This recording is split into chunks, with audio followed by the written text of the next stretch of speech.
Welcome to Reinventing Capitalism, a space where tech, entrepreneurship, and impact intersect. I'm your host, Claudia Thomas. Today we have Rafa, founder of Matteria, a headhunting company bridging the gap between talent and purpose-driven companies. Rafa founded Matteria in 2015, and the company now has 75,000 professionals in their job board, has placed 2,000 professionals to new job opportunities, and is present in more than 15 countries. In our conversation, we talk about how Rafa founded Matteria and grew it to what it is today. We then move on to talking about the purpose-driven corporation, their competitive advantage, and how modern leadership is evolving. Finally, we discuss the needs and wants of talent today and how to use AI to enhance your creativity and professional opportunities. If you are looking to learn about the misconceptions of the world of impact, so you can find a company with shared values that makes you happier on your day-to-day, this episode is for you. Rafa, how are you? Very good, Claudia. How are you? I'm really, really good. Probably not as good as you because you just came back from your holiday. Yeah, it was amazing. It was amazing. You must visit the south of Chile. You already have a home over there, and Thank you. we have an amazing place in the Los Lagos region. It's like 1,000 kilometers to the south of Santiago, and it's amazing. It's amazing, and I just turned my phone off, so I'm really refreshed and with new ideas. So thank you for having me. No, of course. And really happy for your turning off your phone because that's the new luxury nowadays. So really happy for you. Also, Absolutely. like just to say that this is also like one of these funny situations where we're both Spanish speakers, but we'll have to do this in English for the benefit of the audience. Yeah. It's the global language. You like it or Exactly. not, is the best way to reach more people. So happy to do it that way. Exactly. Super. So let's start. First of all, I wanted to say that it's an honor to be speaking to you today and having you on the podcast. You know that I admire the work that you've been doing throughout these past years at Materia, bridging the gap between impact jobs and talent. I was looking at your website actually, and you've placed 1,300 people in the past 10 years, which it might not sound like a lot, but it's actually more than 130 people per year and more than 10 people per month, which, I mean, whoever has ever hired will know that this is a lot. Yeah, we're actually reaching 1,700 last year. So we Okay. have to update a little bit, maybe the website. But yeah, we are reaching for 2,000 in the following months. So yeah, it had been 10 years. So time go fast. Time goes really fast. Tell us how you started. How did you get into the world of recruitment? Wow, yeah, it was never on my plans. I started working in really young at an organization called Techo that work with families in extreme poverty in 19 countries in Latin America and the Caribbean. And it's an organization that is really strong in terms of volunteering. I mean, they move a lot of people around the region working and building basic houses for families living in like informal settlements. And so after this kind of volunteering or this the people that they were members of the staff, it was like a post-techo crisis. I mean, what do I do from now? I mean, how I can work for an organization that have a different purpose, an organization that tried to change the world in many ways. So we set up a website, like a job board, in which we start sharing some job opportunities from the impact sector. At the beginning, most of them they were from nonprofit organizations. And so we receive over 10,000 new applications in the first 5 months. So we figured out that there was a market over there. We start developing, like sharing all this information. I mean, uploading a lot of vacancies in the platform. And we receive a call from, I remember Paula. She was a headhunter, and she said, "I love what you guys are doing. I really want to help." And so we start working with her, developing this like headhunter service, because all the organizations they were telling us, I am receiving over 300 applications for my job post. I do not have the time or the skills to filter all these profiles. So we developed this headhunting service, and we start offering this to the different organizations. And we start at the beginning with the nonprofits, and then with the private sector as well. This was like 15 years ago, when all the sustainability impact was a really sophisticated topic. Yeah. And so that's the way that we start pushing to this business. So how does that bring you to Matteria, the company that you later actually founded? Yeah, the first company was Pegas Consentido in Chile. So after 4 years working with my former partners, we figured out that I have this desire to develop this business model in other countries in the region.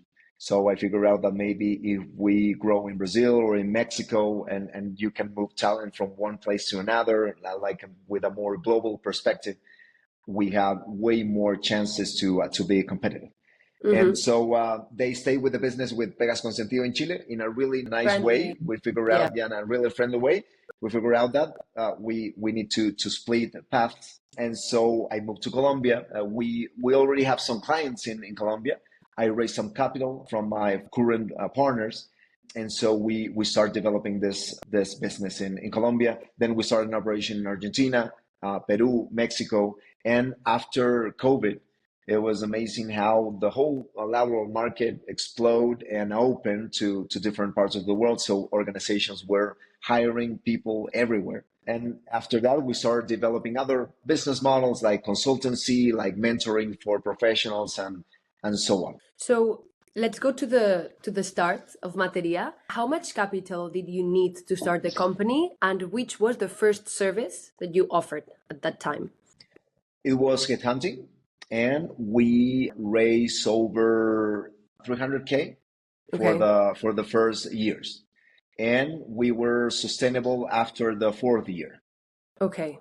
And headhunting, has this been like the main service that you offer still today? Or like which is the role that it has taken within the organization? Now, it's 85% of the revenue. And so consulting is growing right now. Headhunting is a kind of consulting as well, because you were following and you were with the client all the time to make the best decision. But there's 10% that comes from studies and benchmark. Right now, one of the headaches that have many organizations in the private and civil society sector is about how I pay to the people, how much I pay them, how I hire them if they are in another market. And there's a 5% that come from consulting. That is pretty much about organizational consulting, how you make more or better strategic decisions in terms of your culture, of the way that you share your goals, your organizational goals with your teams, in terms of onboarding, and also some executive coaching for leaders in organizations in the impact sector. Okay, so it seems like Matteria, it's mostly focused on companies, and then you have a tiny little part where you also coach job seekers, correct? Yeah. It's 1% of the revenue. 1%. Wow. Yeah. Mm-hmm. Okay. I would love for that to be way more, but it's amazing how people, when they need to invest in themselves, is actually we offer a great service for a really cheap investment. And so, but we will grow that in the following years for sure. We're trying to do it way better. Because actually, on the job seeker side, how do you make money with them? Because I see that you have a job board in your website. So a job seeker could easily pass by Matteria and go directly to the company and just apply directly through their portal. So how does that kind of like triangle work between you, the job seeker, and the company? Yeah, we consolidate a lot of job offerings in the sector. So of course that people can get directly to the employers, but we have this platform in which we have over 85,000 professionals registered, and we have a big brand, and especially in LinkedIn. So there's a lot. We have over 50,000 followers, and we are sharing content all the time. And there are some job offerings that we are in charge of the headhunting process, and there are others that we are only sharing that. So it's a good map of the impact sector, especially in Latin America. Is it easy to replicate the model? Like, could you easily just like go to a new country and open shop in a new region? It's never easy, but it's amazing how after 10 years that you are in the market and you are developing different like strong connections and relationship with organizations in the impact sector, the word of mouth is amazing. I mean, so when you are working with a global organization that you help them setting up their team in Colombia, and then they say, I need a profile in Mexico, or I need a new position in Brazil. It's amazing how with all your story and knowing that they are knowing the quality of your work, they don't not only hire you but also share the word within the market. So I try to travel a lot to that new markets. I try to make the key The connections, connections. about all the ecosystem in terms of the organizations working over there, the incubator, the family office, the associations, all the people that are working, pushing for this impact. And so we're trying to spread the world in the different markets. It's never easy, but it helps that you have global organizations that already trust in your service and can support you in that new opportunities. What's your main role now at Materia? You are the CEO, of course, but how does that look for you on your day to day? Wow, I always call the CEO role like the chief everything officer. You For have to be sure. like in every detail. But right now I have an amazing team. For a long while, it was myself and a couple of consultants that work in a freelance format, and that is actually one of the strategies that we choose to expand the service. Because actually, if you have one consultant in Brazil, another in Ecuador, another in Peru, and so on, you have a local knowledge of the market. So that is actually was related to the last question. But right now, I'm studying a lot about how to be the best CEO for my company. And I figure out after different conversations with other CEOs, I actually talk with partners and to share some experiences and knowledge that I'm pretty much focused on the vision of the company to really show a clear path for the rest of the team about what we want to achieve in the following years. I'm really focused on setting the culture, on the kind of behaviors and attributes that we want to reward and we want to tolerate in our team. Pretty focused on the numbers as well. You need to know your numbers, and I'm always trying to surround me with the best talent possible. That is pretty much about the strategy. And then I'm also really focused on selling all the time. I participate in different conversations. I'm all the time trying to look for different insights. I ask for people to coffee or Zoom meetings in which I ask them about the market, how they see leadership in general, the kind of obstacles or challenges that they have in their teams. So I keep myself pretty fresh about the insights and how the labor market is happening because it's changing all the time in a really dynamic way. Wow. I love that you're not on the execution, but you're constantly learning. And that, like, I guess, nurtures your curiosity. So there's no way that you can get bored of your job because, like, you're always getting fresh and new ideas from everyone around you. Yeah, you need to keep it that way. I mean, the market. I don't know.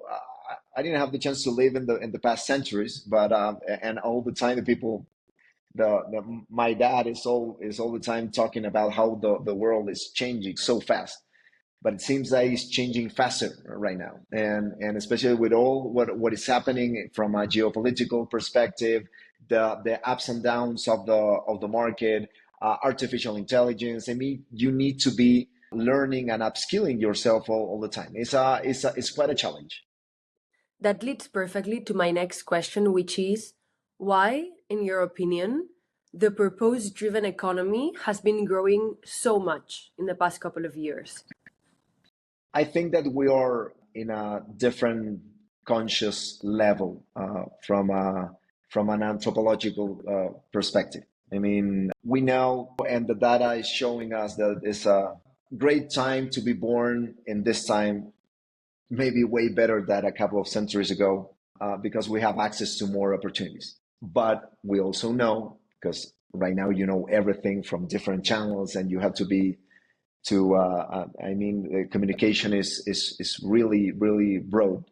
But we know that we are facing amazing challenges from an economical, social, and environmental perspective. So what I'm seeing right now in the market from a leadership perspective is that people really care about that. I mean, like in every human group, there's great people and not too great people. There are people, or maybe people that just don't care. But I'm seeing from the leadership perspective that people really care.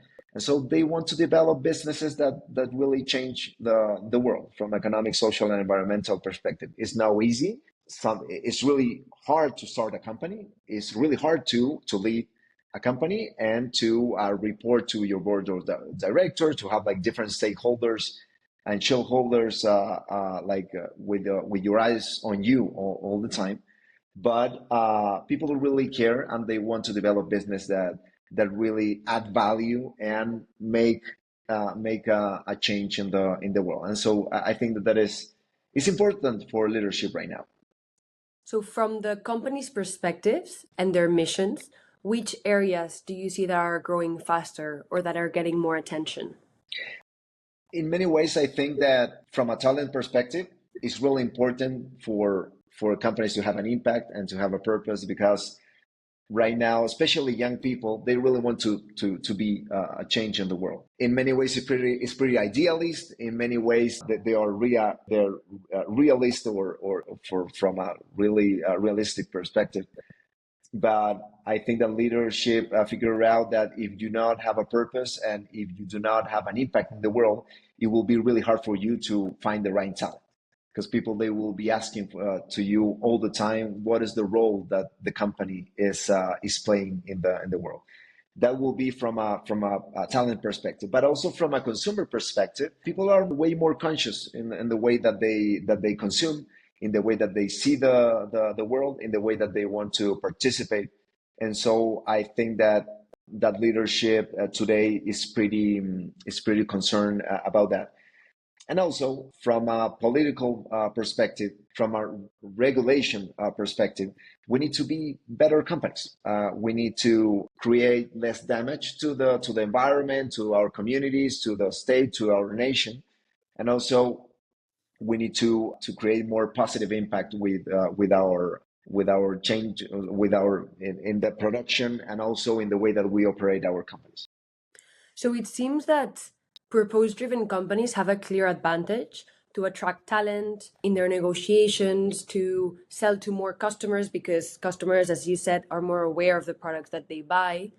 How honest are the missions of these companies? Because obviously there's a lot of greenwashing and whitewashing. So how do you spot which are the companies that truly want to make the world a better place versus which ones do they just want to sell more products?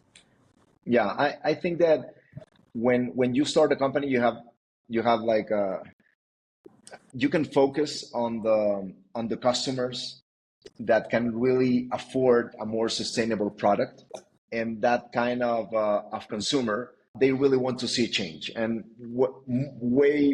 a big group of that consumer, they really want to create a better world. They have the opportunities, they have the access to all the opportunities that society is giving us now.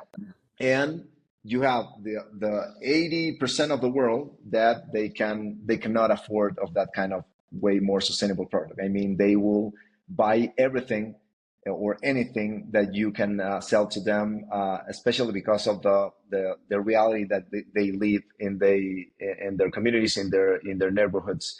I know that sustainability get first to the marketing departments of many of the large corporations, but right now I think that is getting to the product side of the corporation. So we are not only talking about the content, but we are approaching to the core of the organizations, how we develop better products, how we care about the materials that we that we use, how we treat people, how we involve with the community, how we involve with the state and with the government in the local markets that we are operating.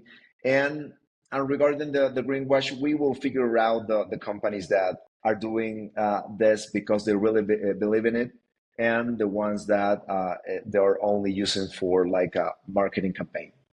Because for the job seekers listening to us today, how can they do to spot whether if a company is honest or not? Because obviously they don't want to get hired and then realize that they've made a mistake. What are one or two tips that you can give them?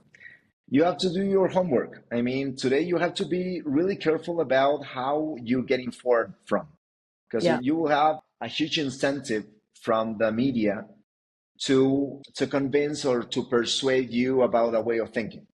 And so anytime that you receive a new, or you receive a new, or you read a new article or some newspaper, you need to do your homework and study from different perspectives and try to find the truth. I mean, right now it's not enough just to read one newspaper.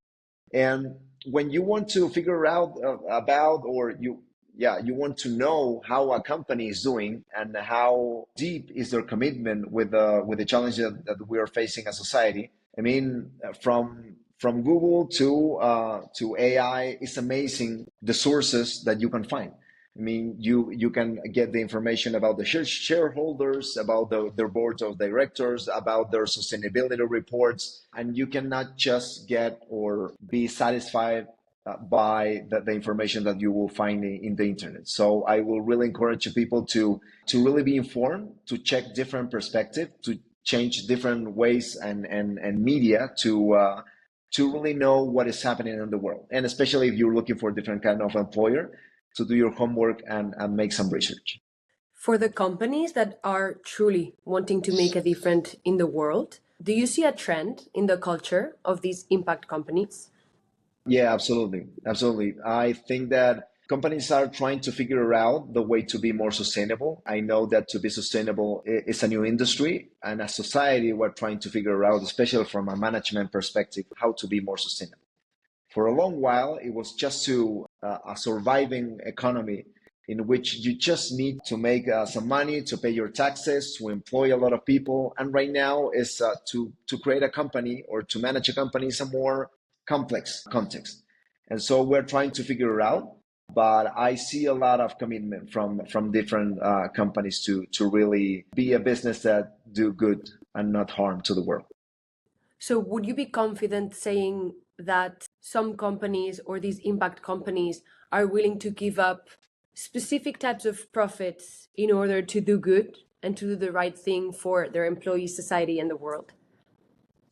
Yeah, but I think that it's not necessary in many ways to sacrifice that profit for a more sustainable management. I mean, actually, I think that a bigger profit is a consequence of Doing things correct. a more sustainable way of doing business.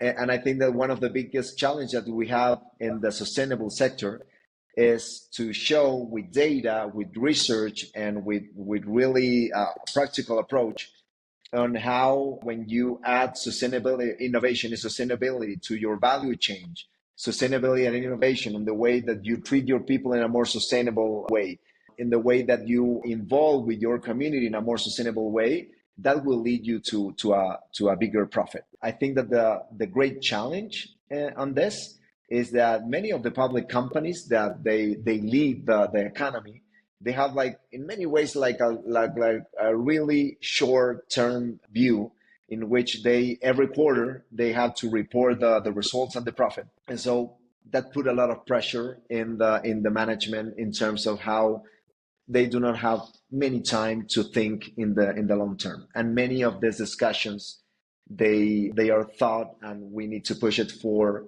the long term. So you have many CEOs focused in that quarterly profit, and I think that is not great for the world. And for the leaders instead, so for the leaders leading these organizations, what advice would you give them to comply with this more sustainable culture for their organization so that they can attract the right talent and be sustainable in the long term? I think it is crucial that you figure out the balance between make your company financially viable and sustainable, and start innovating and approaching a more sustainable way of managing. Because again, it's really hard to manage a company.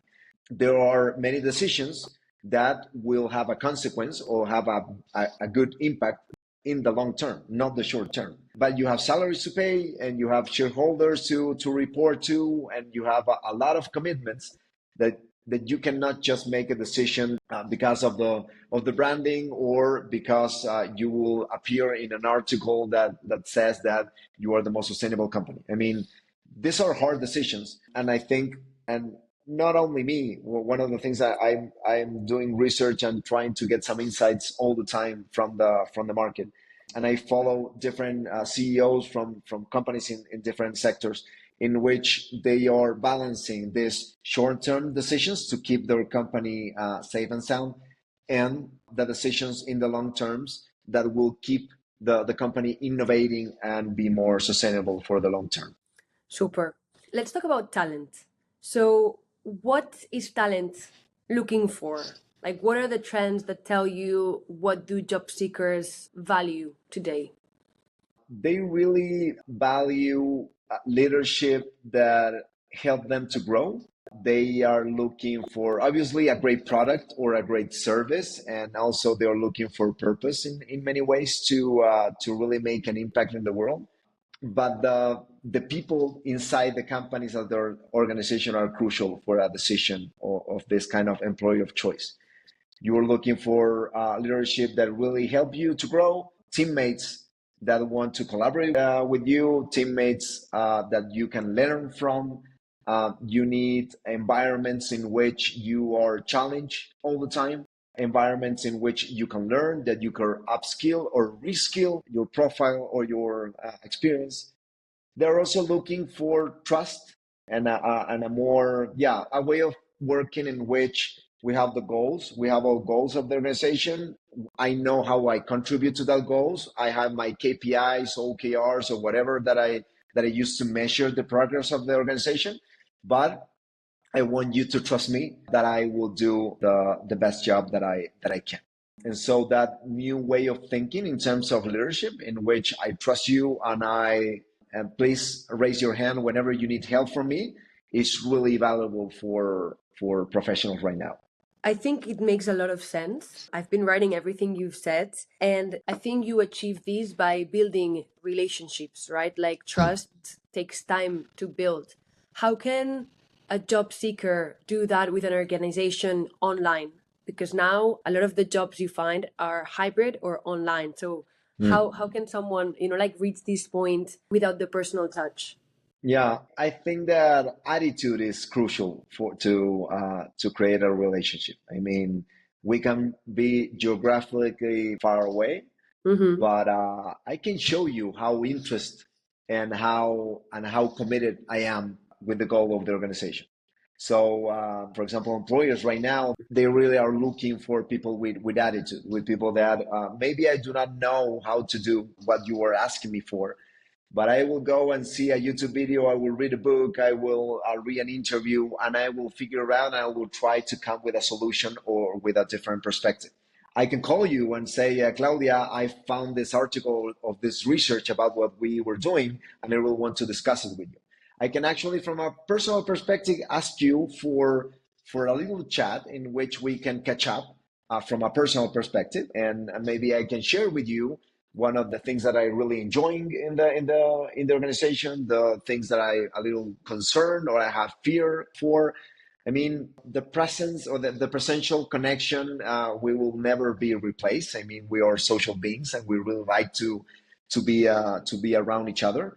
But if you mix this remote conversations in which you have professional spaces, but also some personal spaces to catch up, with some travels and some visit to the office and to be around in a presential way with the team, that will fulfill. I mean, it's the way that the market is functioning right now, and we need to adapt. For sure. And how about salaries? Because I think there's a big misconception that salaries in the impact world are lower. So people wanting to do the transition will have to sacrifice part of their financial stability. Which salaries can job seekers expect from the impact world? Yeah, I know that there's a gap between it will really depend on the organization. You have large corporations that through their sustainability areas or their nonprofit organizations related to the enterprise can offer you really competitive salaries. We have large nonprofit, like international nonprofits, that they are paying really competitive salaries. The gap is pretty much with the medium and small organizations. One of the things that I have been like really critic about is that there are many, in many ways, many donors or many investors that they are pretty critical about the overhead of many social projects. And I think that your product is your talent. So you need the best talent to fulfill or to fulfill the gap in the most challenging problems in the world. So you need to pay them well. I mean, to have a productive individual, to have people that have some health that, or people that have some to have people focus on their job and to do a really good job, you need focused people. And to be focused, you need to have a correct salary. You need to have the chance to have some savings. You need also some quality time with your family and with your people. And I think that the social sector, especially the nonprofit sector, have to grow a lot in that regard. Okay, so the biggest gap comes from the small and medium organizations, but in particular in the nonprofit sector. If In we're the looking, nonprofit sector. okay, so if we're looking at purpose-driven corporations, we could generalize that the salaries are on par with traditional industries. Yeah, in Latin America, we still have a gap over there. The large corporations are investing way more in their teams, and actually they have like the same salaries of the corporate peers.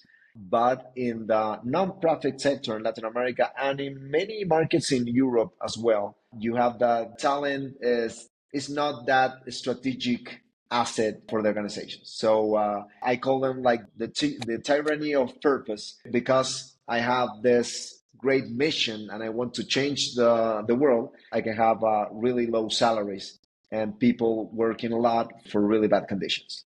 Yeah, that's really not the sustainable view that we were discussing earlier. Yeah, absolutely. And leadership start with that. I mean, you have to take care of your people. And Yeah. in many ways, you can criticize your donors or your investors, but at the same time, as leaders, when we report, when we have the chance to talk to that audience, we need to be way more clear in terms of the importance of the right talent for the organizations and how you need focused talent to fulfill these gaps. And maybe we need to be more creative or make the numbers again so our Make it finances work. can get to the right talent with the right salaries.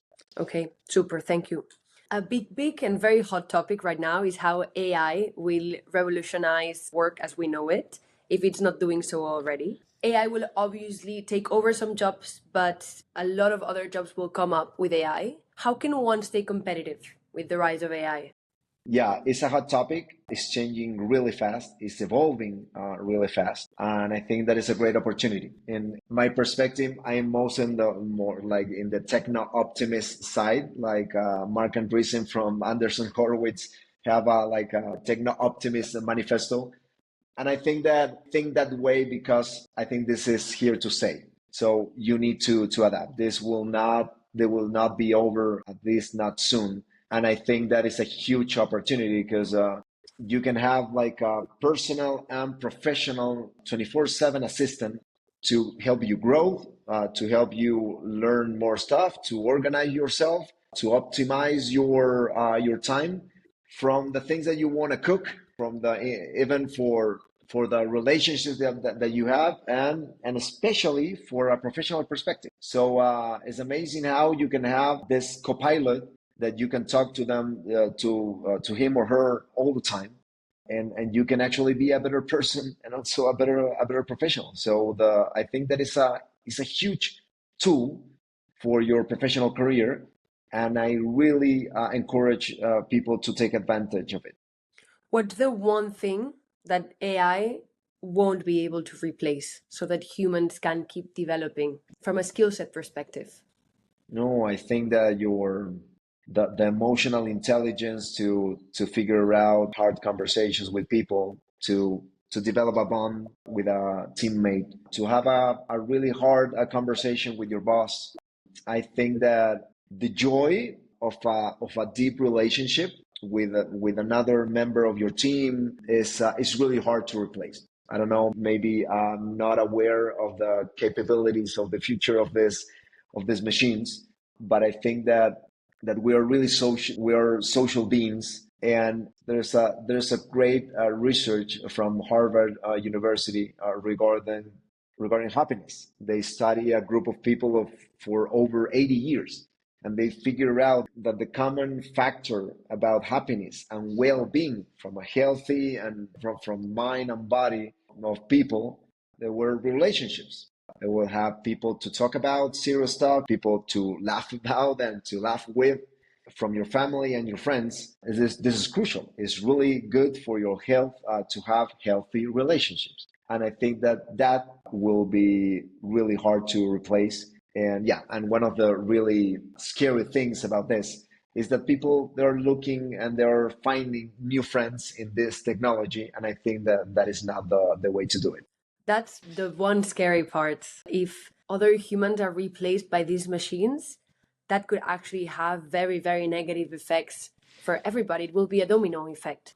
Yeah, yeah, absolutely. And that is why we have to invest a lot in emotional intelligence, in how we, from the kids to adults, actually, on how we manage relationships, on how we have hard conversations, on how to take care about your friends and about your collaboration or your team members, on how to be a good friend for them, and to also teach them how to maybe get some tools from AI that you can.